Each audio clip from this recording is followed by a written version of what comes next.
Will the new Silent Hill 2 remake capture the eerie atmosphere and mood we remember?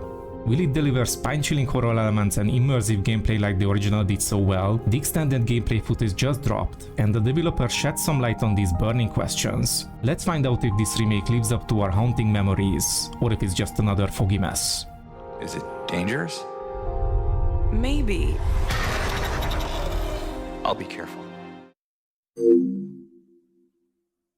First of all, if you're looking for an analysis from a hardcore Silent Hill 2 fan, you're in the wrong place. I have played through Silent Hill 1, and I watched my brother play Silent Hill 2, 3, Downpour, and maybe another Silent Hill game or two. I have a basic idea of what makes a Silent Hill game great, but I'm not going to break down every pixel and scream, "Not my Silent Hill," every 5 seconds. The original game is known for its foggy, oppressive environment and distinct art direction. Maintaining this eerie atmosphere is crucial. At first glance, the town of Silent Hill is shrouded in fog just like in the original game on the PS2. I don't know what happened on the PS3 and PS4, but it seems only the PS5 and the PS2's Immersion engine are capable of generating a true fog effect. The environment looks just like Silent Hill, crafted with such a level of detail which I've only seen in The Last of Us when it comes to small town settings. And Akira Yamaoka's music, it's in the remake exactly as it was, so you don't have to worry about the atmosphere going musically off the rails. Silent Hill 2's story is complex and deeply emotional. Ensuring the narrative remains intact and true to the original is vital. The developers and voice actors emphasize that they are trying to stay as faithful as possible to the original story and characters, only improving the already great game thanks to the technical advancements we have today. The psychological depth of the characters like James Sunderland, Maria, and the various monsters should be preserved. This is hard to tell from the 15 minutes of gameplay and some short trailers entirely, but by the looks of it, they are on the right track. Or they are just really good at pretending. Silent Hill 2 is renowned for its psychological horror. Retaining the unsettling, mind-bending horror elements is crucial. Unfortunately, we haven't seen any details from the other world, so for now we can only rely on scenes from the normal world, but those are very promising. Both in terms of monsters and environment design, as well as the famous radio static when creatures approach. Regarding the monsters we have seen so far, they are absolutely faithful to the originals, assuming that all creatures from the original will be faithfully recreated and nothing will be cut from this remake.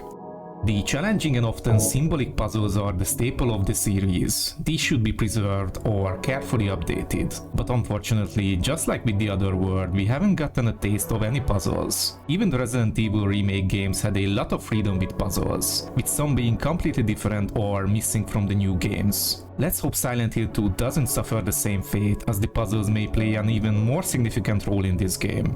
While some modern updates to controls and mechanics could be beneficial, the core gameplay should remain familiar to longtime fans, and it seems this is the case, as Silent Hill 2 was not exactly famous for its flawless controls and smooth combat gameplay elements. However, it appears the fighting mechanics has improved. It will be a bit easier considering the camera angles too, but the controls have visibly improved as well, and James can now dodge the monster's attacks, for example. However, based on the gameplay video and the developer statements, James still moves somewhat awkwardly and it's not easy to fight with him. He's probably not capable of taking on multiple enemies at once, after all, he's just an ordinary person. Also, as a side note, I love how they remade the map feature. It stays true to the original style while looking very organically implemented within the gameplay.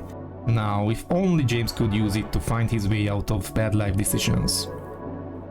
The original game's fixed camera angles contributed heavily to the tension. It was a significant challenge for the creators to completely abandon the fixed camera angles and switch to third person. The old camera system added a lot to the atmosphere and tension, but the developers, while having lost this advantage, tried to add something extra to the new camera view by showing more from Silent Hill's world from a new perspective. Honestly, I'm not too worried about the camera system. We worried enough with the Resident Evil remakes, and yet, everything turned out well. I love the fixed camera angles, don't get me wrong, but good suspenseful horror can be also made in third-person camera view or in any camera view. Just as long as it doesn't turn into a third-person shooter, right? I'm looking at you, Capcom. You know, Resident Evil 5, Resident Evil 6? The street won't forget. The fans would appreciate a balance between staying true to the original and implementing modern enhancements that do not detract from the core experience. Fortunately, based on what we have seen so far and what the developers and the people working on the game have said, this is the goal.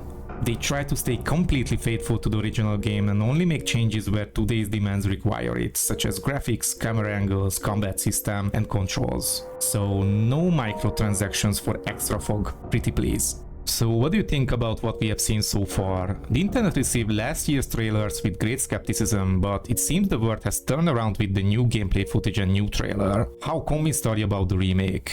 Or are you still clinging to your PS2 like it's the last lifeboat on the Titanic? Let me know down in the comments below. I was Gabe, and I'll catch you in the next one. Until then, keep gaming. See ya, fart face! Laura! Laura!